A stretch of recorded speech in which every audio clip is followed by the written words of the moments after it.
Every time when I look in the mirror, all these lines with my face getting clearer.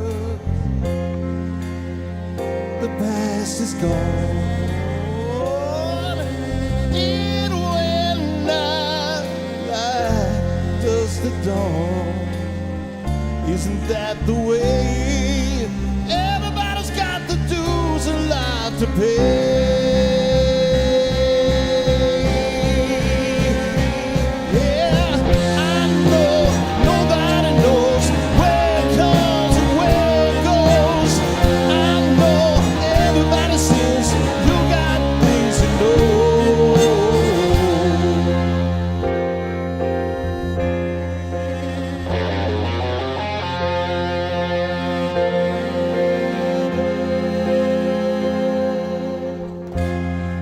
My life with books and the pages, learning love from fools and from sages. You know it's true. All these things come back to you. Sing with me, sing for the year, sing for the laughter, sing for the tear. Sing with me just for today, never tomorrow. The good Lord sing it away.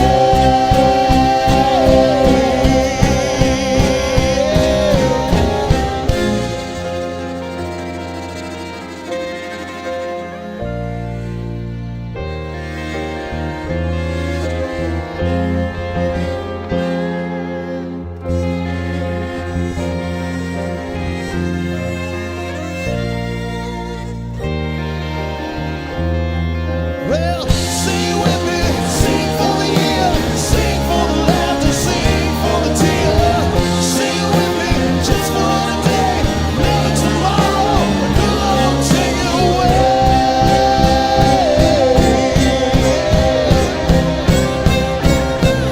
Dream on, dream on, dream on, dream till your dreams come true.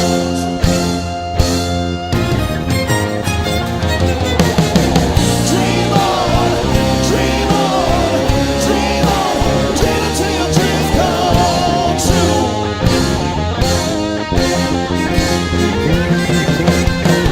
Dream on, dream on, dream on, dream on, dream on, dream on, dream on.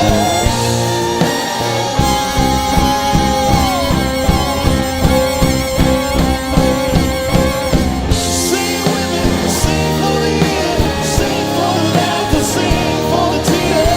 Sing with me just for today, never tomorrow. Good Lord, take it away. Sing with me, sing for the year, sing for the laughter, sing for the tear. Sing with me just for today, never tomorrow. Good Lord, take it away.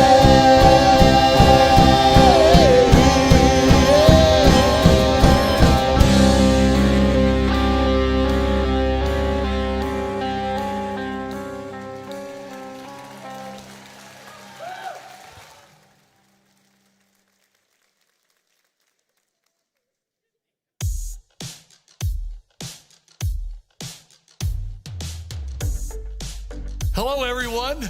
I am so glad you're joining us for this service. If you don't recognize this amazing profile, I'm Steve Andrews. I'm one of the crazy people that had the privilege to start in Kensington over 3 decades ago. And I am literally super glad that I get to welcome you to this special community, whether you're here in person or at one of our 6 campuses or joining us online. Today, we're starting a new series called Living the Dream. That phrase is complicated, isn't it? It reminds us of that childlike God-given desire to dream. And it also reminds us of broken dreams. And you know what? I gotta be honest with you.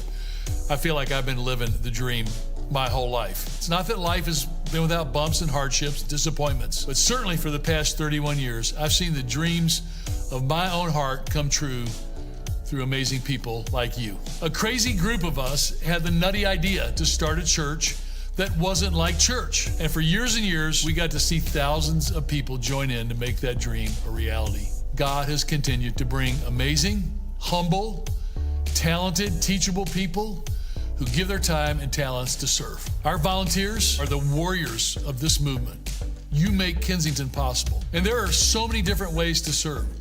We have people setting up and tearing down every week at Clarkston and Birmingham campuses. We have greeters and ushers.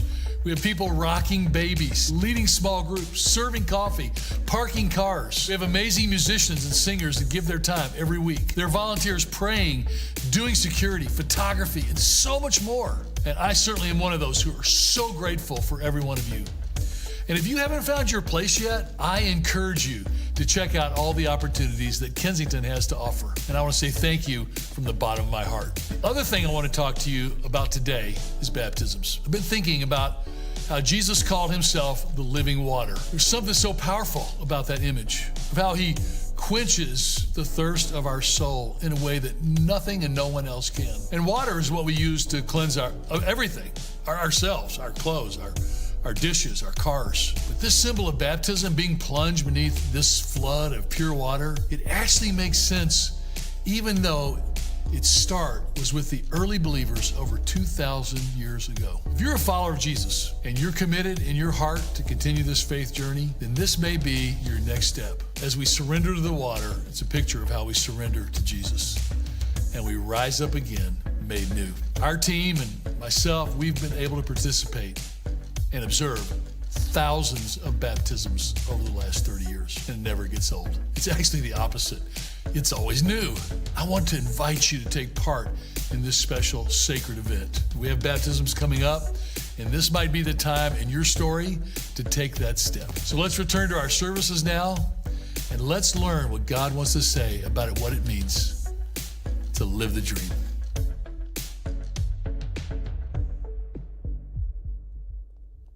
Good morning, everyone. Wow, we're a lively group this morning. It's my pleasure to welcome you today, those of you who are in the auditorium and those of you who are viewing online. My name's Tracy. I'm part of the Clinton Township team, and I'm just going to expand on a couple things that Steve mentioned in the video that you just saw. And the first one is baptism. And I just want to tell you, I was baptized as a baby, and I bet many of you sitting here may have had that experience, and you feel like, well, I was baptized, and so that's it. But I want you to know that about 20 years ago, I was watching the video that's online when you go to register for baptism or to learn more about baptism. It's on our website.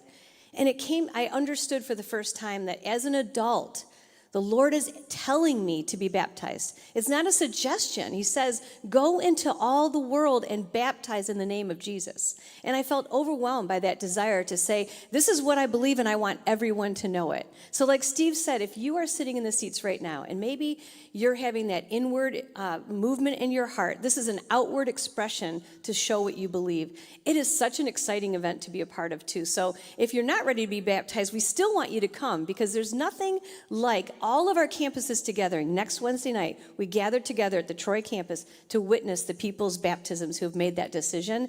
And just seeing all of you there to help support them is really a powerful day. And it's just so much fun. It is so much fun. So we invite you to either attend it, or if you've got questions about it, you can go out into the lobby to our hub.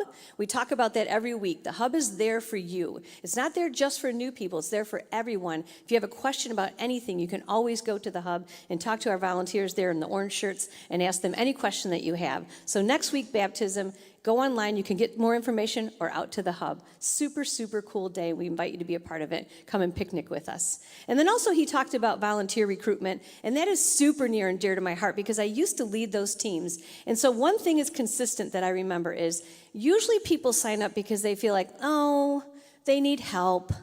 I should do it. Gosh, I hope they don't want me every single week. I don't want to commit too much. But you know what they would find out? First of all, that you don't have to serve every single week at every single service. It's a really flexible serving schedule. But the blessing comes to you when you sign up and you become a part of what you love already. You're here because you love what Kensington's doing and you get to be a part of the mission. and you make a lot of friends, and it's fun. I'm sure you can see how much fun our volunteers are having. So after the service, out in the lobby, there's balloons and tables where you can go talk to team leaders, or for the arts and production team, it's right back there by the soundboard. You'll look for the balloons, and you can go ask any questions you have and just get a little bit more information about it. It is such a fun thing to be a part of what's happening here at Kensington. Another thing that Kensington is so much about is community, and that's because it's one of our core values. So we love to provide opportunities for you to engage outside of Sunday. Sunday's so awesome, isn't it? Right? I mean, you're here and you're getting filled up, but then the whole week goes by and you need something else. And so this week we've got 2 events for you, for the men and the women. Tuesday night is Girls' Night Out, where we invite you to come together. We're having a dinner. We've got a speaker. We've got fun, girl fun that only girls enjoy, but then we don't want to leave the men out. And so the very next night is the men's pig out, which of course maybe you can tell that's about food and eating, but then again, more messages, a lot of fun times. And also these events are really cool for those people that maybe you've been inviting to come to a Sunday service, and they're just not ready to do that, right? So this is an easy invite to say, hey, come and be a part of, see what we do over here at Kensington. So we invite you to both of those events. You can sign up online, or again, go out to the hub to ask questions. And then I just wanted to say, were you not tapping your feet to that opening song, Dream On? I mean, if you're my age, I'm not going to tell you what that is, but we grew up to that, right? And we were just jamming in the back. Well, this new series, Living the Dream, is about just pressing into and looking at the dreams that God could be inviting you into. But then, wouldn't you say that sometimes we question, can those dreams really come true? And will we even make it?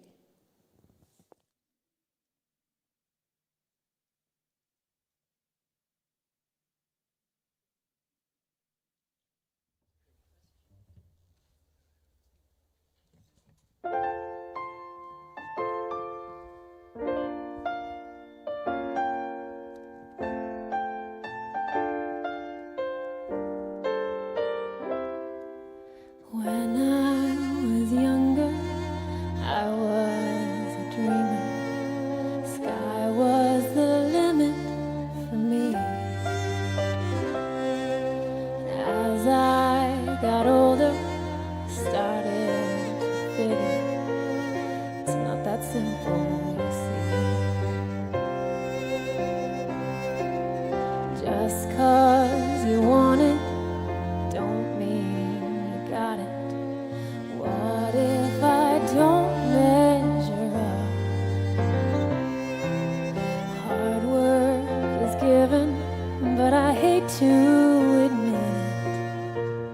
Sometimes it comes down to luck. Oh, I can feel anxieties creeping. Oh, I'm awake when I should be sleeping. I hear my heart beating. Will I ever make it?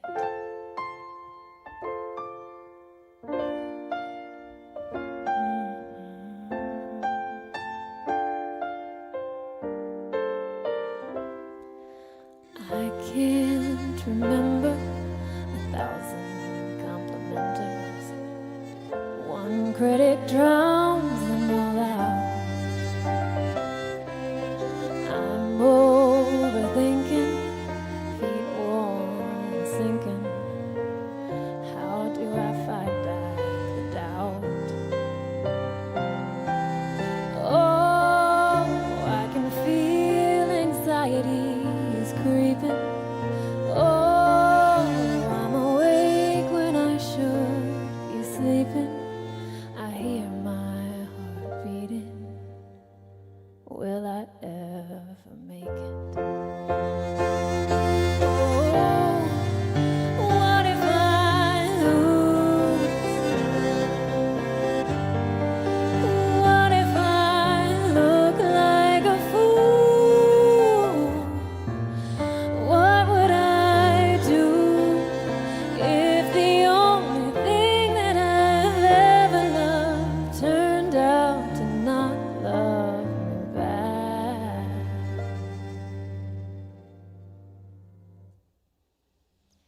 If I was reading, I'd skip to the ending. Life doesn't turn like a book.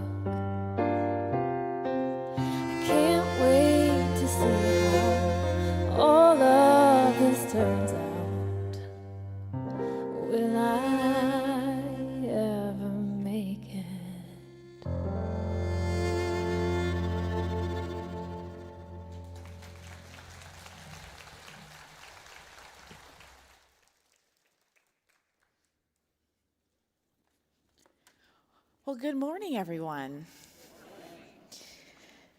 So that song really brings up some questions, some kind of raw and real questions that I think many of us have probably thought or asked ourselves.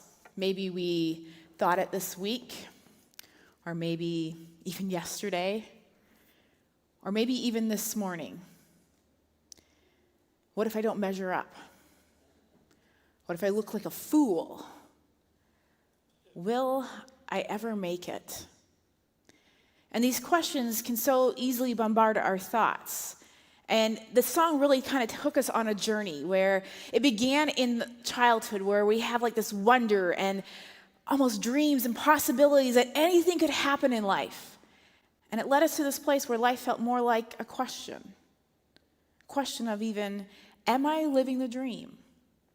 I think many times when we say we're living the dream, we actually say that in a way that's probably a little bit more sarcastic. We're kind of like, just living the dream, because it feels anything but the dream. And so today we want to unpack that. Can we actually live the dream? And maybe what are some of the things that are hindering us from living the dream? And we're going to do that as we just begin this series about living the dream. And so as we continue on in the service today, I would just love to take a moment and pray. So will you join me? God, I just pray that today we would just hear from you. And that as we look into our own lives, each one of us, and just maybe see the areas of life, maybe where we have felt like we're living the dream, or where maybe it's felt more like it's been a broken dream. I pray that we would meet with you today, Jesus, and that you would encourage us and we would see the life that is full and the possibilities that you have for each one of us. And to really take a look at maybe some of the things that are holding us back and to be brave enough to step into them today to see all the possibilities of what life could be. In your name, amen. Well, at this time in the service, I do want to take a moment to receive our offering. Now, when you give to Kensington, you are giving to a mission here, and that mission is for people to experience the love and the hope of Jesus. And we do that so many different ways, things here locally at our campuses and across the globe. Even yesterday, we had our Hope Water Project 5K. It was an incredible morning. It was absolutely beautiful, perfect. It was great to see everyone who was there and just a part of this mission of bringing clean drinking water to the Pokot people in Western Kenya. And so there's so many different ways that we are part of this mission to bring hope of Jesus to people. And so you can give by going to our website, you can go to the app, you can even text the word Kensington to 77977. And there are also buckets on the way out of the auditorium today. And so thank you so much for being on mission with us and just for your faithful giving. So for a few years of my life, I was a part of a motivational school assembly team, and we traveled all across the country. We went to middle schools and high schools, and we even went to elementary schools, and we would do assemblies. And it was kind of like this hope-filled thing, dream big, you can do it kind of thing. And it was a little cheesy, because most school assemblies are, and we wore matching tracksuits.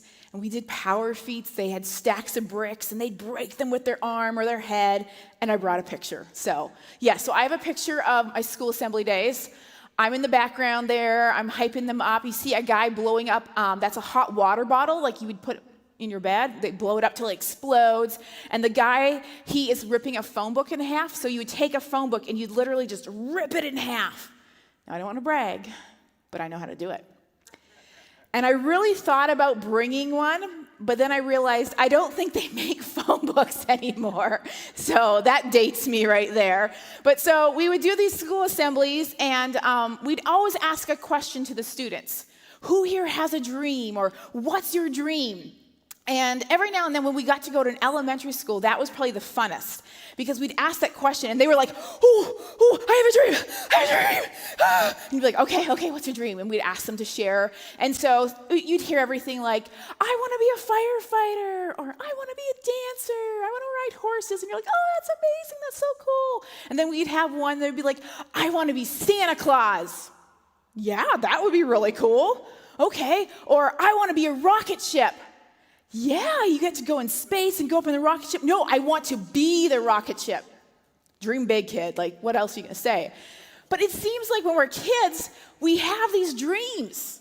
And they're kind of crazy sometimes. They're almost impossible. They're big. And I don't know if you can remember back to some of the dreams you had as a kid. For some of us, that's a little farther away. Might be hard to remember. But I remember in elementary school, I really wanted to be a nurse. But I think for all of my childhood, my one big goal and dream was to move south. I wanted to move somewhere warm because I grew up in Manitoba, Canada, and it's really cold there. So I got a little farther south, so I made a bit of my dream, but we still have winter here. So, but that was one of my big dreams, was that I could live somewhere warm. And we have these dreams as kids, but somewhere along the way, we let go of our dreams, kind of like this kid.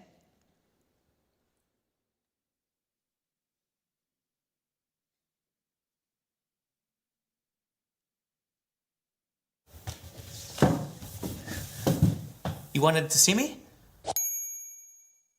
That is great, because I have got some great ideas.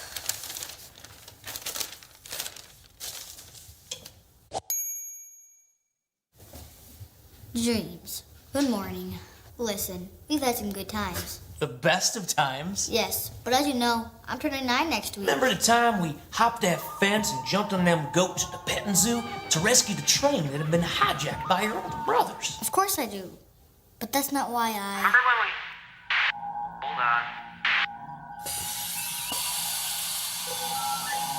Remember when we went to the moon and filled its craters with cheese from my mom's artisanal cheese collection from France and Italy? Absolutely. Hold on for 1 second. Remember when we tried to saw your sister in half? Oh, yeah!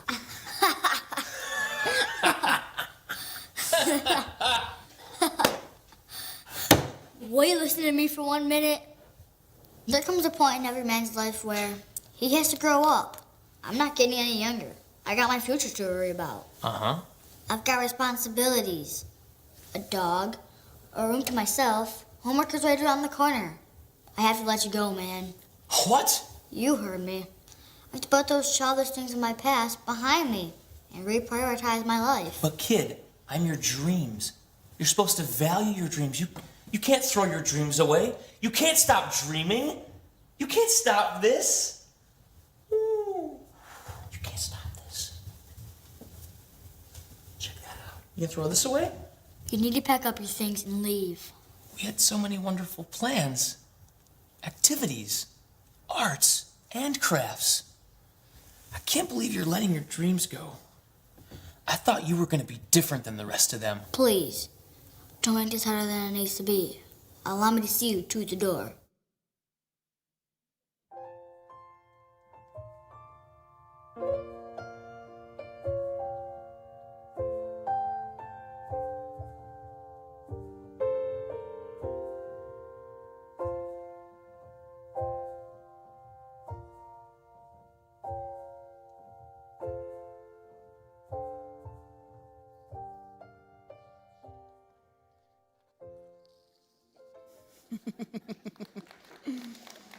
Oh, goodness, that was good.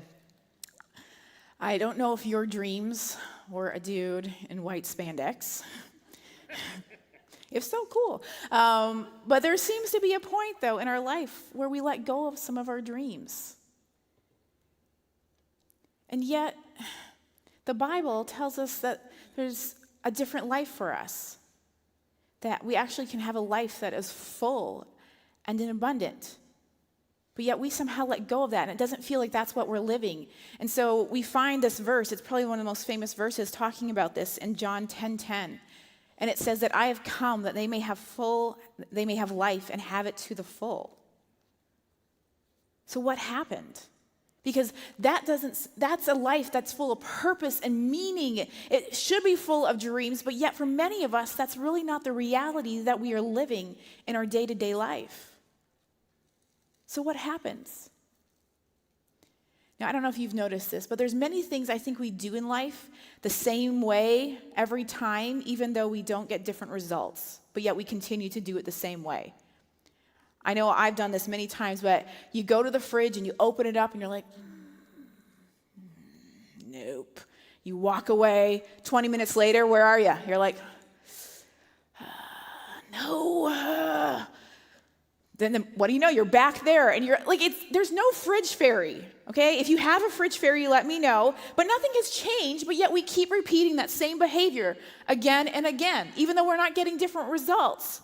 And so I think we do it with some things like that don't really matter. But then there's other parts of our life that are probably a little bit more important, that kind of have the same outcome. Maybe it's that you've been planning to spend more time with your kids. And so you're like, oh gosh, I got to do this. This is such a crucial time. I want to spend time with them. But you get home from work, it's been a long day or a long week, and you're exhausted. So you just kind of do your normal vegged out routine that you do every night. And then you wake up the next morning going, I wanted to spend more time with my kids. Or maybe it's with your spouse. And you guys have been talking about how you're going to get away, just the two of you, for like 2 days. And you're talking about it, you're planning about it. And then weeks go by, then it's a few months. And then before you know it, it's a year. And then it's a few years later, and you still have not gotten away, just the two of you. Or maybe it's that one habit, that's that annoying habit. Maybe it's a bad habit, and you've been trying to kick it. You're like, oh gosh, I got to do this. Oh. But every time the opportunity comes up, you end up choosing it instead of avoiding it. So there's these things in life that we tend to repeat. We tend to do over and over again, even though the results don't change. Now, to one degree or another, we are all creatures of habit. Gosh, I have like the same breakfast every single day. And it's not that habits are bad. There's actually habits and routines that are actually really good for us. They create consistency in our life. They actually propel us forward and move us towards like the dreams and the good things. But I think there's parts of our lives that for many of us, we might be living on autopilot and we don't even realize it. And that makes me wonder then, if we are living parts of our life on autopilot, how much of it, like if we don't realize how much of my life then is just autopilot, where I'm kind of going through the same motions every day, making the same choices just because that's how I've always done it. And the problem with this is actually much bigger than just, oh, I'm going to kick that one bad habit.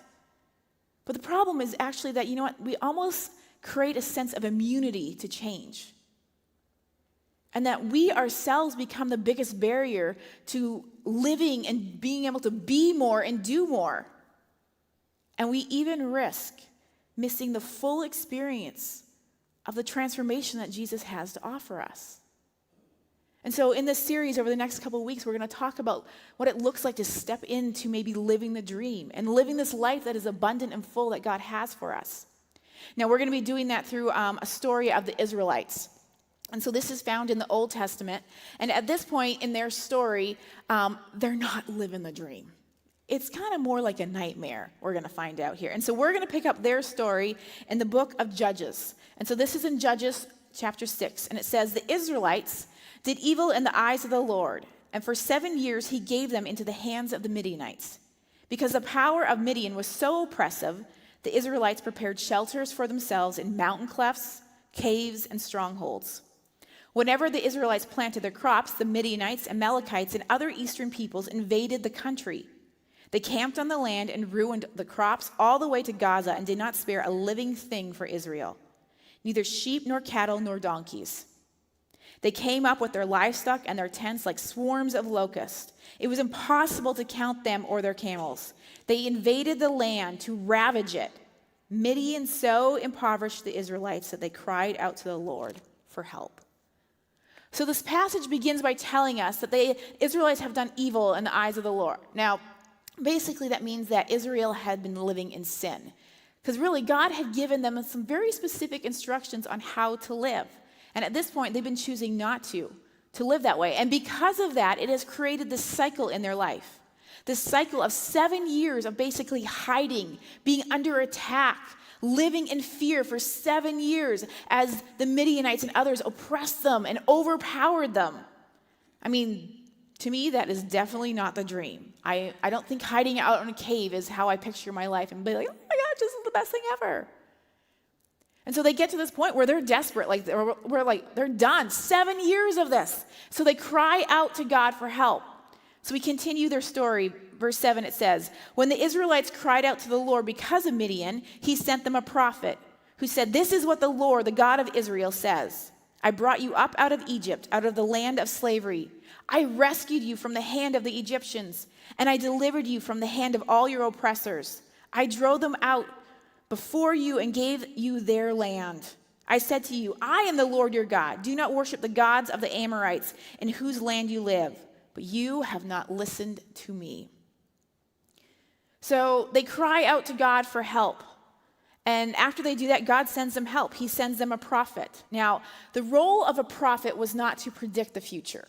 The role of a prophet was to proclaim, to speak God's truth.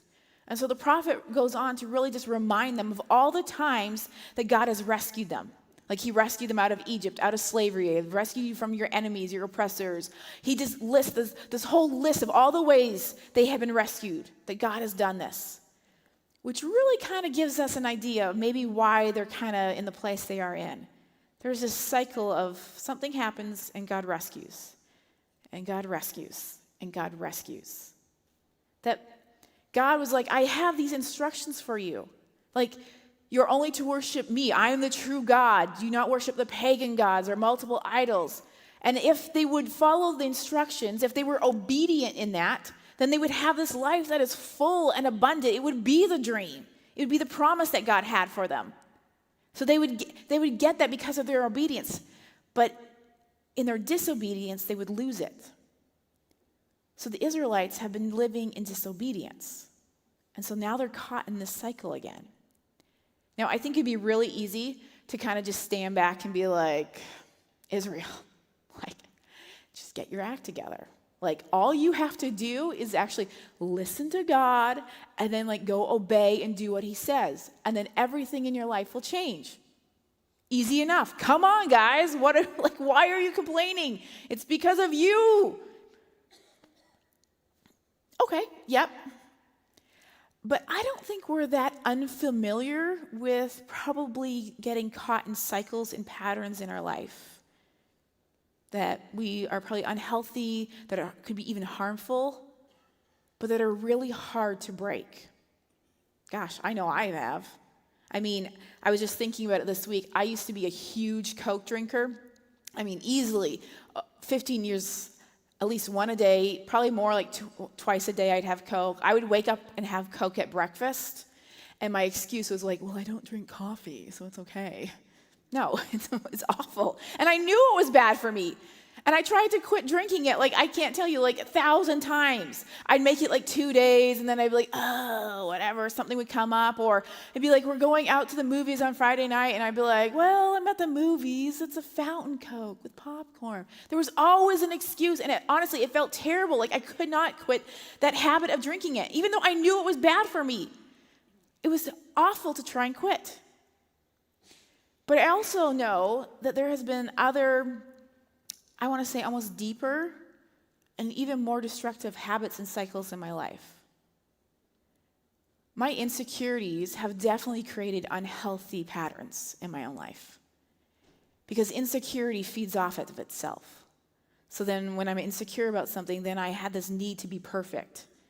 And out of that desire to be perfect in every area, I had the fear of disappointing people, which inevitably I felt like I did because I'm not perfect. So then I'm not perfect, I'm disappointing people, and then I'm even more insecure. And it would really create this cycle that was powerful, consuming, and actually really destructive. And when I would leave it unchecked and out of balance, when I'm not aware of that cycle in my life, and that's easy to have, it really, not only can it dictate my thought life and the actions of how I just live, but it makes life feel so defeating and really even overwhelming. And so here we have the Israelites, this group of people, and they have been in this pattern, in this cycle, and they're just getting the same results. Like, it's not changing, and really it's stemming from the fact that they're trying to do life on their own. They're trying to do it without God. And I think sometimes the cycles that we have in our life, the behaviors, the habits, it's because, whether we want to admit it or not, it's because we're trying to do life on our own and without God as well.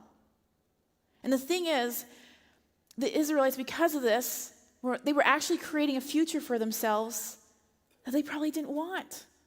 It wasn't the dream that God had for them. It wasn't the promise. God had this abundant life for them that would be beautiful, but because of the choices of deciding to live on their own, they were not going to have that as their future.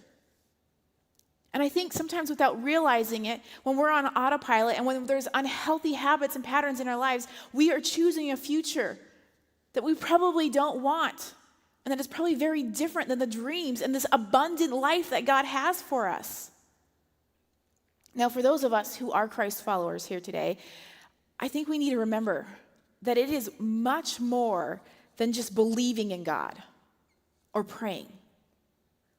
See, we are given an invitation from Jesus to follow him. Now, following is an action. So that means a relationship with Christ is an action, that there is movement. And movement usually means change, which might mean change to some of the behaviors, to the patterns and the routines that we have in our lives. Because our habits, the behaviors, whether they're good or bad, really kind of create this sense of order in our life. And even if it's something we don't like, even if it's even destructive and harmful, when it creates this order, it almost becomes our normal. And when things become normal to us, we usually no longer have an urgency to change them. But the outcome of our life is not going to be because of some like big moment. It's like, wow. It's really going to come down to the substance of our days. And if we're not careful, we can create almost a resistance to change. And so we're just going to continue to do the same thing and live in the same cycle, even if it's unhealthy, even if we're not happy, because that is where life is. And we could easily end up like the Israelites. But yet God, he is inviting us to do life with him so that we can experience this life that is abundant and full. He's inviting us to do it with him. But this invitation to do life with him is not that he would come in and join the cycle, the behaviors, the patterns, and all the things that we have going on. It's actually an invitation to reorder our lives. That we would reorder our lives around him and his purposes. And I think so much we talk about how exciting it is and how it is purposeful, and there is so much passion about following Jesus and this abundant life that we can have, and it is.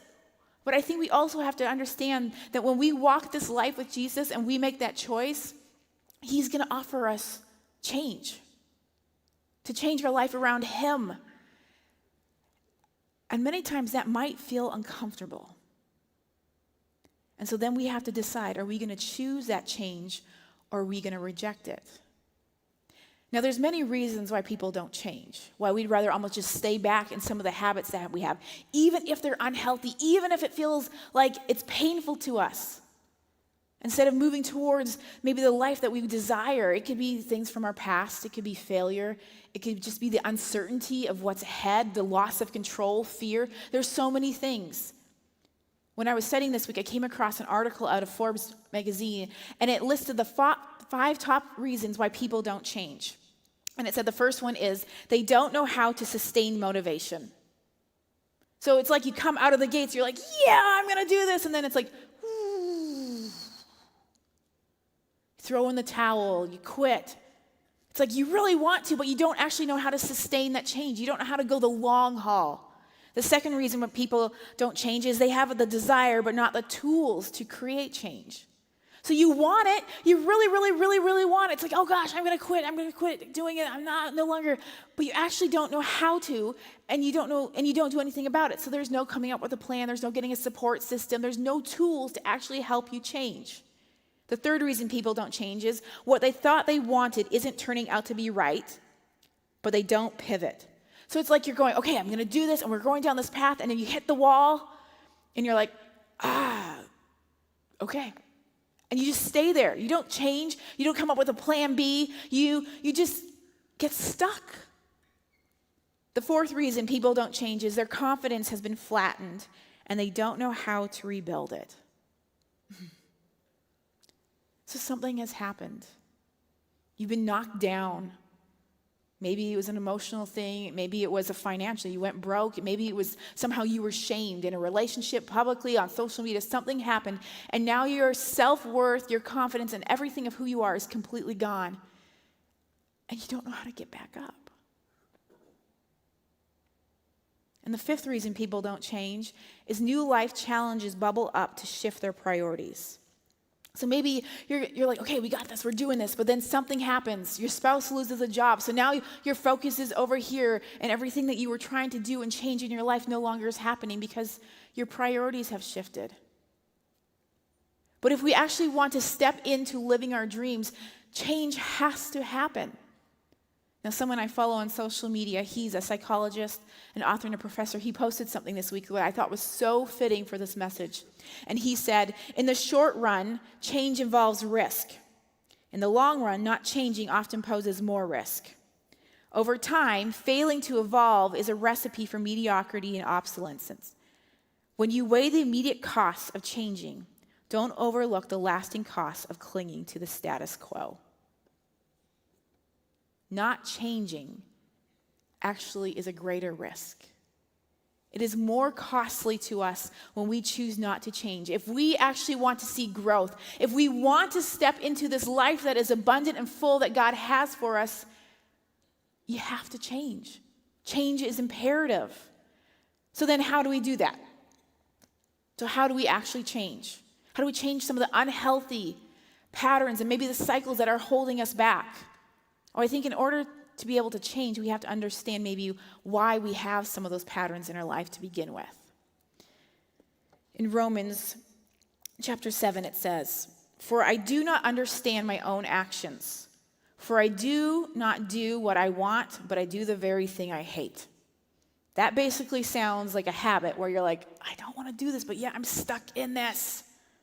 Now, if I do what I do not want, I agree with the law that it is good. So now it is no longer I who do it, but the sin that dwells within me. For I have the desire to do what is right, but not the ability to carry it out. For I do not do the good I want, but the evil I do not want is what I keep on doing. Now, if I do what I do not want, it is no longer I who do it, but the sin that dwells within me. We end up doing the things we don't want over and over again. That is the unhealthy, harmful patterns, habits that we have in our life. And it's because the sin that dwells within me. The presence of sin creates unhealthy patterns in our life. Because see, what sin does is it really entangles us. It traps us. In Hebrews 12, it talks about how we are entangled in our sin. So it's going to keep us stuck. It's going to keep us in this pattern. It almost creates like a chain reaction. So sometimes it's just like, oh, it was one small thing and it didn't matter. But sin kind of tends to grow and it creates where we can't move. We get stuck behind it because sin has created these habits and patterns in our life. Sin is the root. So what do we do with that though? Because, okay, so we know that, but what do we actually do with that? How do we get rid of that? Because I don't want to stand back in my life and get stuck in a cycle. I really do. I want to live the life that has dreams and it is full of everything that God has. So that means we got to get rid of the sin. And getting rid of sin is by admitting that. It's actually confessing that. It's saying, okay, God, I've messed up. 1 John 1:9 says, if we confess our sins, he is faithful and just and will forgive us our sins and purify us from all unrighteousness. It's through our confession. It's through coming to God going, God, I've messed up. And I don't even know why I'm doing the things that I don't want to do. It feels so deep and it feels heavy and it feels beyond anything, but it's saying, God, I'm sorry. It's having a repentant heart to confess these things. Because he doesn't shame us. He doesn't go, oh gosh, why were you doing that? No. He actually gives us forgiveness. And the beautiful thing about that is that in the forgiveness, it really begins an inner transformation in our heart. And that inner transformation, that leads to an outward transformation. And that can change our behaviors and the patterns in our life that have been holding us back. The patterns have been harmful and destructive in our life. So that's the first thing, is to have this repentant heart that is to confess these things. Now, I would love to say that once that happens, it's like a magic wand, and it's like, ooh, and boop, and then everything just, and life is great. Sometimes that might happen, but I've also lived long enough to know that sometimes the next step is that we have to do some work. We might actually have to work at some of this stuff. And that might mean coming up with a plan. How do you break the cycle or habit and pattern in your life? Come up with a plan. You might need to identify some triggers in your life. You might need to come up with some ways to remind yourself to keep yourself on the plan so that you can break that habit. You might need to get some people around you that will support you and encourage you. And I think even take it another step further, you need to have people that will keep you accountable. People that are going to ask you the tough questions when you don't want to, when you'd rather avoid the whole subject and come up with 1,000 excuses, someone that will look you in the face, in the eyes, and ask you. But someone who will also lift you up. Now here at Kensington, we have an incredible resource. It's called Celebrate Recovery. And it offers hope and support for the hurts and the habits and the hang-ups of life. And here at Clinton Township, they meet on Thursday nights. And you can find out more information by going to the hub or to our website. But it is crucial if we want to make change and actually work on breaking some of the habits and the patterns in our life that are holding us back, that we have people in our life that will support us and encourage us. But we have to do the work. We have to. The work has to happen, because if it doesn't, nothing will change. It comes back to us. And so I think one of the important steps in that work is that we need to have an honest evaluation of ourselves. And so we're just going to take a few moments and we're going to create 2 lists this morning. And so I'd encourage you to pull out your phone. If you have like a note section that you can write in your phone, or maybe you'll take a picture, or if you have paper or something. But 2 lists that really could help us from staying stuck in the cycles to begin to live the dream that God has for us, the dream of an abundant life.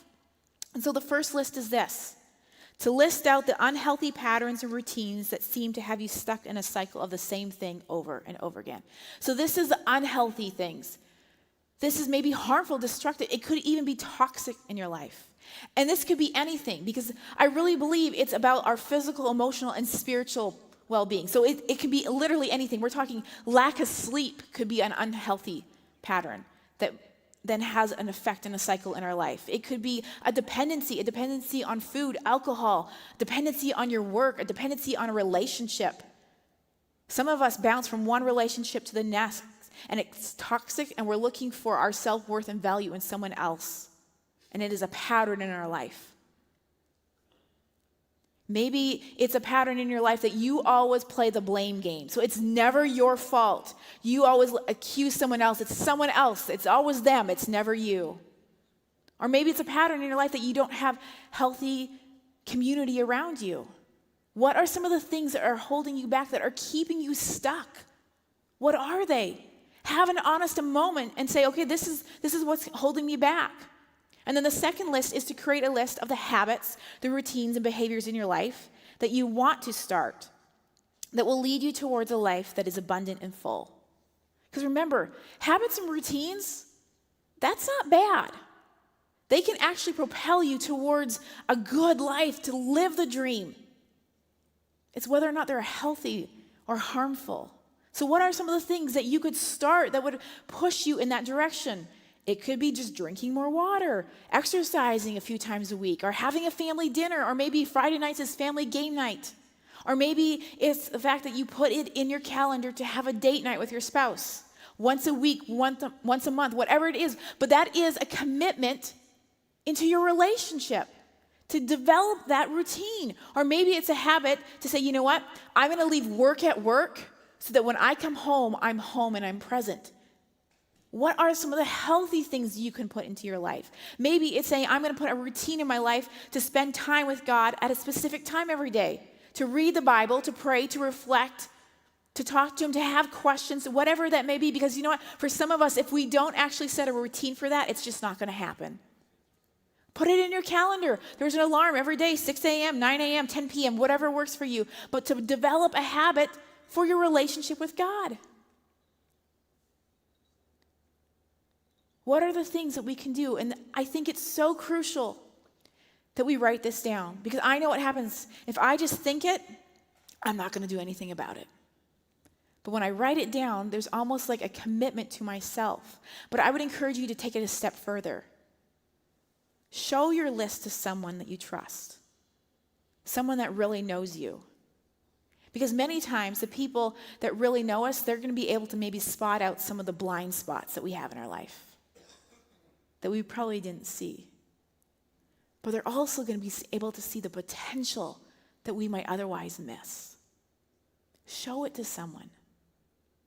Now, next week, we're going to continue this story with the Israelites, and we're going to see some of the work that they have to do so that they can live the dream that God has for them.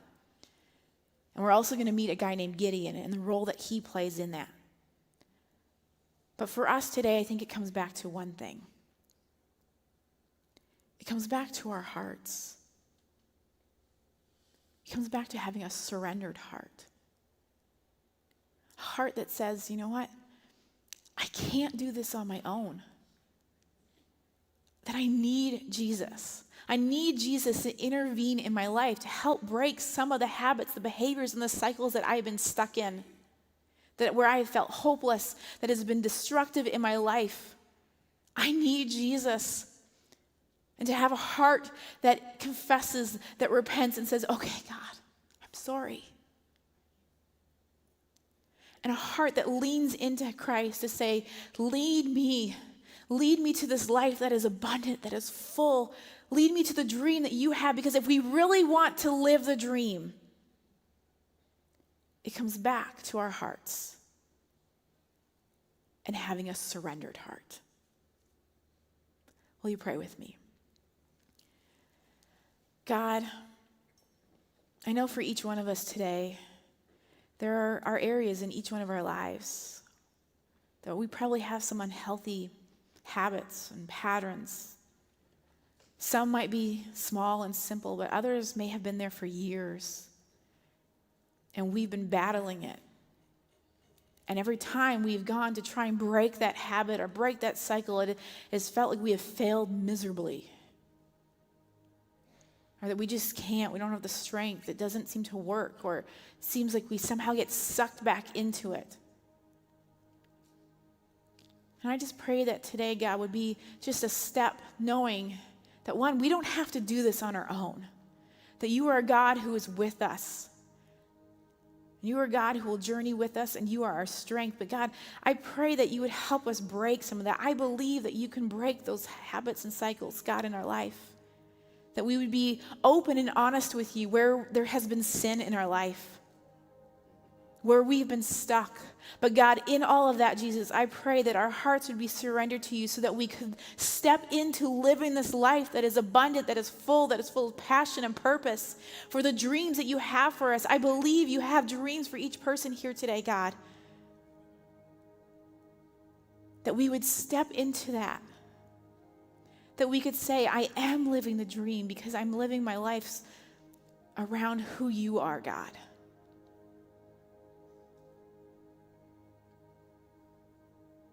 You have big dreams, Jesus. I pray that we could keep our heart tender and surrendered towards you. In your name, amen.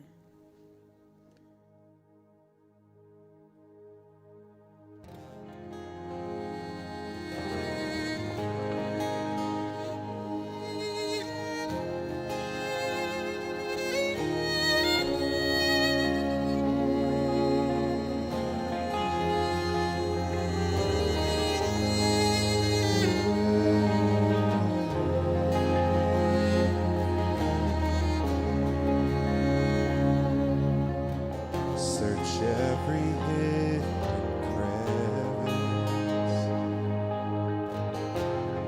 every shadowed corner, knowing my heart's intentions.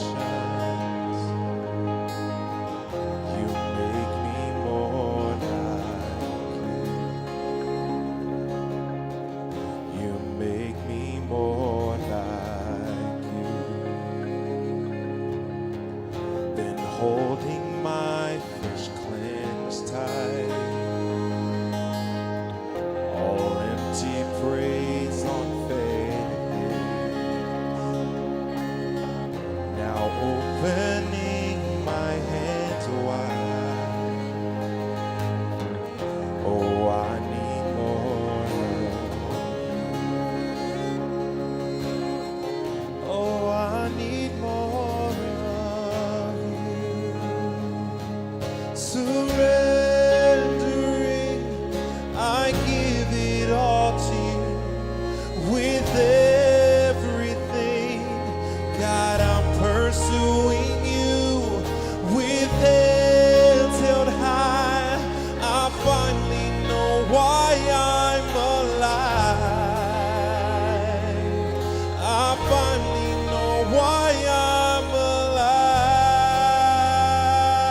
on you.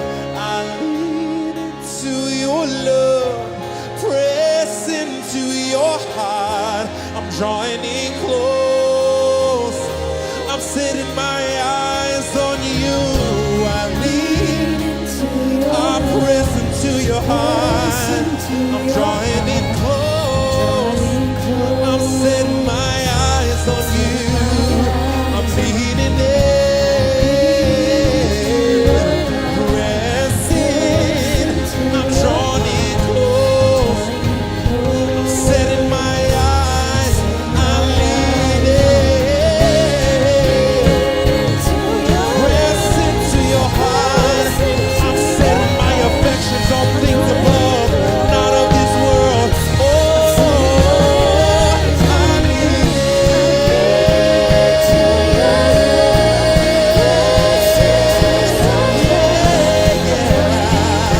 I'm setting my eyes on you. Surrendering, I give it all to you. With everything, God, I'm pursuing you. My head's held high. I finally know why I'm alive. I finally know why I'm alive. I finally know why I'm alive. Oh, I finally know why I'm alive. I finally know why I'm alive.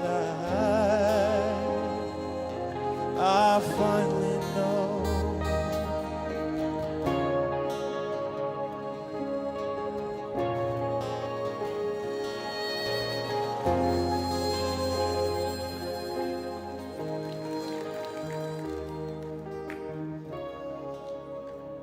We know why we're alive when we lean into Christ. That is where we find life. That is where it is abundant. That is where it is full. That is where we can step into the dreams, and maybe dreams that you have not even fathomed yet, that God wants to stir up into your life and that He wants to lead you towards. Things that even 6 months ago you would have been like, there's no way. But it all comes back to leaning into Him. And I know for some of us today that feels really impossible because some of the habits and cycles in your life feel very overwhelming, and you have tried and tried and tried again to break it. You're not disqualified, and God has not given up on you. So take today and lean into Him, even if it's for the 5th, 100th, 1,000th time to do it. Come back and lean into Christ, because that is where we can find our life and where we can begin to live the dream. Now, I want to let you know that our prayer team is available. They're going to be down front, so if you'd like to come talk to them, to pray with them, please, they are here for you. And also, I want to remind you that today we do have our volunteer recruitment happening. It's out in the lobby for most of our teams. Our arts and production team is going to be back at the sound booth, though. But maybe you have been going, how do I get some healthy relationships? How do I find community? Because the people in your life have not been the best habit. They've not been creating some good cycles for you. Maybe it's by jumping into a serving team. I can tell you, serving teams is a great place to find some incredible people and friendship and relationships. So just show up to a table. Just ask some questions. We'd love for you to be a part of a team here. And so please stop by one of those. Otherwise, please come back next week as we continue this series and we meet Gideon. Have a great day.